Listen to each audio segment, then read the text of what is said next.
In the unlit drift beyond the starless edge of Sector Gamma 9, where mapped space becomes uncertain and ancient gravity wells curve logic itself, there lies a listening post forgotten by time and war alike, Outpost L-28. It was meant to be temporary, a deep space sensor array thrown out into the void during the Polaris conflict, meant to catch phantom broadcasts from enemy fleets that never arrived. But the war ended. The data streams dried up. And yet, L-28 was never decommissioned. No retrieval, no shutdown. It simply remained, floating, forgotten, orbiting, nothing. Decades passed. Then, 2 standard cycles ago, Central Command received a ping. A single anomalous packet in a frequency no longer used. A bandwidth that had been deprecated with analog encryption from a lost century. It carried no voice, no telemetry, only a brief transmission loop, less than 4 seconds long. But it was unmistakably artificial. And buried inside that loop, a subharmonic resonance that should not exist, not in any physics known to mankind. A tone that scraped against the mind like a dull blade against bone. The council called it a probable malfunction. They flagged the outpost for decommission until the signal repeated, not twice, not thrice, but in 13s, always 13 transmissions. Always at 3:00 station time, and always followed by silence that seemed too deliberate to be random. Protocol demanded an investigation. A single dropship was dispatched. Minimal crew, no military escort, just 3 specialists in deep space systems, a xenolinguist, and a synthetic observation unit. It was supposed to be a retrieval op simple diagnostics and shutdown. But they didn't return. Not a whisper, no data, no emergency beacon, just dead air where voices should have been. 2 days later, another signal burst arrived. This time, the 13 loops had changed. The subharmonics twisted, as though someone or something was learning to speak. And now, the 3rd mission has launched. Not specialists, not explorers. This time, it's containment. They call themselves Team Hades. 7 men and women trained in null environment warfare, black code AI recovery, and silent kill protocols. Each selected not for survival, but for disposability. Because Command has already decided the outpost is lost. Their mission is not rescue. It's quarantine.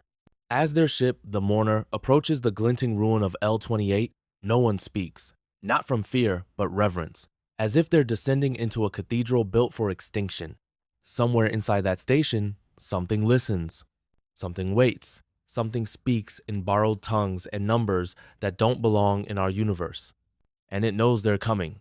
They called her the Mourner not out of poetry, but because every vessel designated for terminal operations bore names meant to evoke finality. No one returned from a Mourner-class drop. She was a blunt-nosed relic of the war, repurposed for quiet insertions into dead zones. Inside her, the crew sat in silence, not from discipline, but because silence had weight here, speaking would be like screaming in a crypt. Commander Reese Cole, a man whose record had been erased more than once, sat nearest the nav array, watching the flicker of proximity warnings as they passed through the null tide surrounding L-28. The station wasn't orbiting any celestial body. It floated in a void pocket, suspended in gravitational tension between dead stars. Nothing stable, nothing natural. And yet, it didn't drift. It remained anchored. Opposite him, Dr. Ellen Koss reviewed the signal logs again, though she'd memorized them 100 times. A linguistic cryptologist who once cracked a planet-wide AI uprising using only a child's lullaby, she now stared at waveforms that pulsed in 13-count intervals. They'd begun to resemble a structure almost like breathing, but deeper, slower, more like waiting. Across from her, Sergeant Vega cleaned her pulse rifle for the 3rd time. Not because it was dirty, but because it gave her hands something to do. Vega didn't fear what lay aboard the station, she feared what Command wasn't saying. No mission data, no schematics. No explanation for why a research outpost had been sealed with war-era fail-safes. That kind of silence was always deliberate. Beside her sat Isaac, the onboard synthetic. It did not blink, did not move unless ordered, but its ocular sensors pulsed faintly in sync with the strange radiation fields outside. It had been calibrated for null zones, but its core had begun running recursive loops repetition anomalies that Ellen noticed but said nothing about. Even machines, it seemed, grew nervous in the dark. The Mourner's approach vector shifted. The station came into view, its surface layered in black carbon shielding. its antennae folded like broken limbs. The main docking array hung open like a mouth that had forgotten how to speak. There were no lights, no signals, but the airlock cycled open as they approached, as if expecting them. No one gave the order, but everyone stood. Cole took point. Isaac followed. Ellen checked her translator implants. Vega charged her weapon. And behind them, the sealed inner gate of the mourner closed without sound, locking them out of the only thing left that still belonged to Earth. Their boots met the cold steel of L-28's docking ring.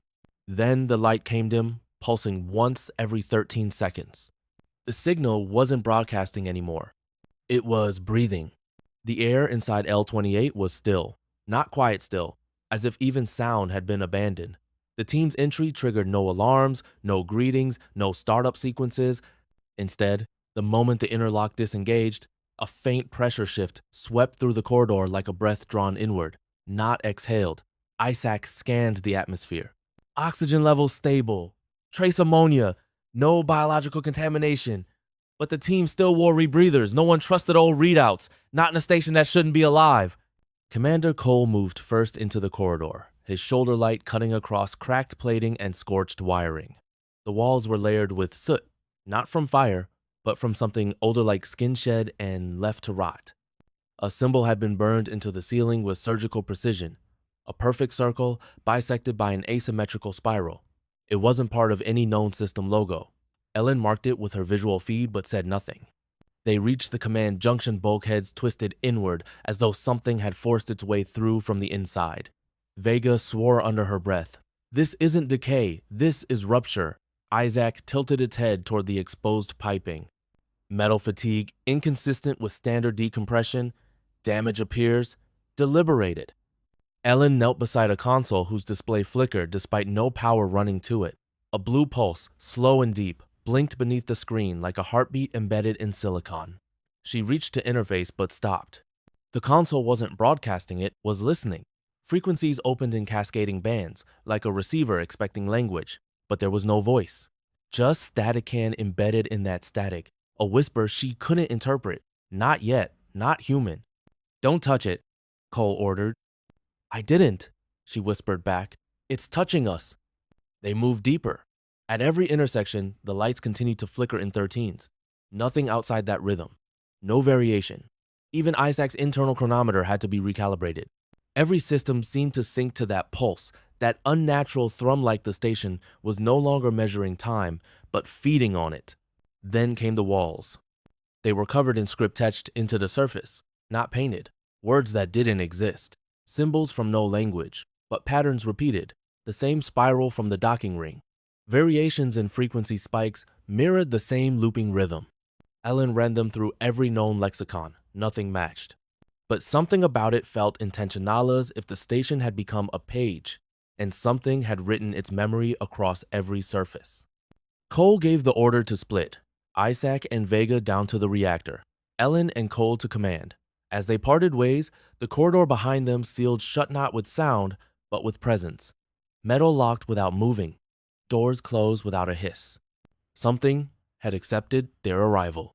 Not as intruders, as readers. And L-28 had a story to tell. Beneath L-28's primary deck, where insulation foam had rotted into strands and the metal skeleton of the station groaned without motion, Vega and Isaac descended into the reactor sector. The elevator shaft was inoperable, choked with a web of filament-like residue that pulsed faintly when light touched it. So they climbed manual rungs down 6 vertical stories, past maintenance hatches welded shut with black resin, no heat signature, no decay profile, just dead circuits wrapped in things that shouldn't grow inside steel. As they reached Deck 6, Vega paused. Her HUD blinked an error timecode desync. Isaac's optical feed confirmed the glitch. Time wasn't flowing correctly here. Their suits were maintaining oxygen pressure, vitals were nominal, but their internal clocks were drifting. Not randomly, in 13s again. Always 13 seconds behind, then ahead, then perfectly in sync before restarting. A recursive pattern, like the loop signal. The corridor to the main reactor core was lined with deactivated auto turrets, rusted in place. Some had turned inward, their barrels aimed at the sealed core door. That door was different from the others not breached, but reinforced. 4 layers of security, biometrics, manual crank, heat shield, and something else etched on the final layer in the same alien spiral they'd seen earlier. Isaac placed his hand on the door and hesitated. Proceed? It asked Vega. Wait, she replied, sweeping the area. This place was sealed from the inside. Isaac scanned again. No power draw, no thermal bleed, no radiation. But when Vega stepped forward, the spiral on the door began to glow, not with light, but with recognition. The same thrum she'd heard in the Singalo, resonant, vibrating in the marrow of her bones shivered through the air, a hum not meant for ears, but for memory. The door opened. Beyond it, the reactor chamber yawned in complete darkness. They entered, rifles ready, scanning the darkness with beams of light that refused to hold. The walls were covered in concentric rings-fine carvings running from floor to ceiling, like a massive gyroscope had been pressed into the architecture. At the center, where the reactor core should have been, hung something else. Not machinery, a shape. Spherical. Suspended. It pulsed with faint color, not visible but understood, like a thought burned onto the inside of the skull. ISAAC attempted to record it, but its optics failed. Memory buffer overloaded. The synthetic froze mid-task, whispering fragments of code in a language not written by human hands. Vega stepped closer. The object didn't move, but the air around it rippled as if time bent around its presence. She raised her weapon, but before she could speak, her earpiece sparked, and the voice came out through speakers, not through sound, but directly into the meat of her thoughts. You hear us now. She fell back. Isaac turned toward her, eyes pulsing rapidly. I am receiving memory, it said. And then, from somewhere deep within the object, came a heartbeat. The reactor wasn't broken. It had evolved. And something ancient had been born inside its silence. Cole and Ellen reached the upper deck through a service crawlway, bypassing collapsed corridors now twisted with black roots that hadn't existed in any biological database. The command level once the heart of the outpost lay dormant, but not dead. Consoles blinked in intervals that defied programming. Lights flickered in no pattern, yet every third pulse seemed to echo something beneath conscious awareness, like a Morse code for ghosts. The main viewport was sealed with radiation shielding, welded shut from the inside with layers of polymer that had fossilized into glass, and across it, smeared in something dry and ancient, were the words, "We dreamed it awake." Cole gave no orders now. There was nothing to command, only things to understand and things to fear. Ellen moved to the central terminal, wiping a thin veil of dust from the screen. It powered on no ignition, no boot sequence, just instant presence. A familiar chirp echoed through the Chambera sound she recognized, not from the station, but from Earth. A child's toy, a synthetic lullaby that once played in her home before the colony was evacuated. Her eyes widened. This was her memory. It's reading me, she whispered. Cole stepped forward. What do you mean? The station, or whatever it is now. It's not transmitting, it's reflecting. It's pulling fragments of who we are and shaping itself to match. You're saying it's alive? No, she said slowly. Not alive. Not in the way we understand. It's aware, and it learns. Suddenly, the screen shifted. Rows of data streamed in archaic code. Not from Earth, not from any known AI protocol, but some of it was understandable. Hidden in the flow, words appeared in Ellen's native tongue. Phrases she never said aloud. Private thoughts. Buried memories. Lines from dreams. Let me show you, the screen read. Against all protocol, Ellen placed her palm against the glass. The room convulsed not physically, but perceptually. Cole staggered back, the chamber dissolving into a stream of visual hallucination. Ellen stood motionless, her pupils dilated, her lips moving in silence. Isaac's voice, from another deck, came through broken comms. Memory field expanding, cognition nodes detected in command level, structural consistency no longer stable.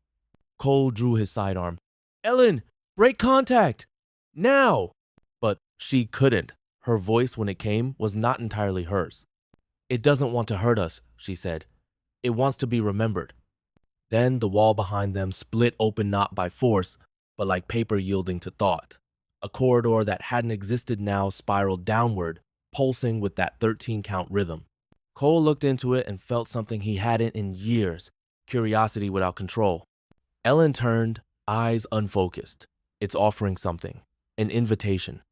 To where? She pointed into the dark spiral. To the place where the station ends, she whispered, and the real message begins. And somewhere far below, the heartbeat in the reactor pulsed again. They entered the spiral without hesitation, as if the decision had never belonged to them. Cole took point, weapon raised, though something in his stance had changed, no longer braced for conflict, but drawn by compulsion. Ellen followed close, murmuring softly as though translating a language only she could hear. The passage descended in impossible geometry. Walls bent inward, then outward, not in architecture, but in perception. Space folded in degrees the human eye was never meant to measure. And with every step, the throughmonts subtle grew louder, not a sound. A reminder, like a signal recalling a thing long buried. There were no lights, no bulbs, no fixtures, yet the path remained faintly visible. The walls exhaled a bioluminescent sheen, pulsing with each of their footsteps. Isaac's voice came through intermittently. Signal phase unresolvable. Synchronization lost. Recommend. Evacuation. But the synthetic's tone was uneven, fragmented like it too was being reprogrammed in real time. Vega's voice cut in next. We've got movement in the core, not reactor, not tech, organics. The comms splintered into static, then silence. Still, Cole and Ellen pressed on. They reached a door without mechanisms, no seams, no hinges. It simply parted, reacting not to touch, but to thought. Beyond it, a chamber vast and incomprehensible stretched into black. Not empty, but full in a way that defied vision. Floating in its center, tethered by strands of unknown material, was a structure not built, but grown. A spire of memory, shaped like a tree and a circuit and a neural column all at once. Ellen gasped. This is where it keeps the echoes. She stepped forward. Images bloomed in the air, snapshots of lives, not theirs. A child opening a door to a hallway that never ended. A woman singing to a broken radio. An astronaut screaming silently as stars turned inside out. None of it made sense. And yet Ellen knew these were the memories of those who had entered before. Not crew, not personnel. Other minds. Alien. Forgotten. Cole reached for her arm. We don't belong here. But Ellen didn't hear. She had begun to speak in a language older than voice, older than species. Her eyes glowed faintly, pupils shaped like spirals. Her voice wove symbols into air. The structure pulsed in response. Cole backed away. Behind him, the passage was gone. No entrance. No exit. Just a chamber. The spire. And Ellen. Then a thought entered his mind, not his own. It was not a word, but a concept. Transmission achieved. From above, the reactor's pulse aligned perfectly with Ellen's cadence. Cole raised his weapon. Ellen listened to me. Fight it. But she turned slowly, head tilted. We were never meant to understand, she said, smiling gently, only to remember. And with that, the chamber began to breathe. Sergeant Vega moved through the maintenance crawl spaces with deliberate haste.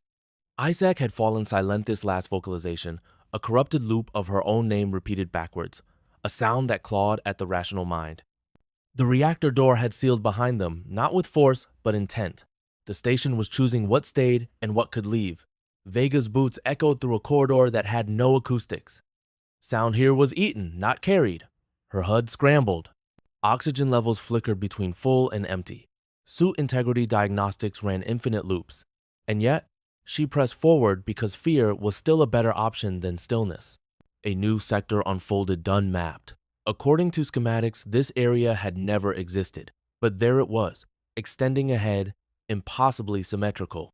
Walls made of etched black alloy, whispering textures beneath her gloves. Not decoration, not wear. Information. Every panel encoded with sequences that made her eyes twitch if stared at too long. She kept her rifle up, though she knew deep down. Bullets wouldn't help here.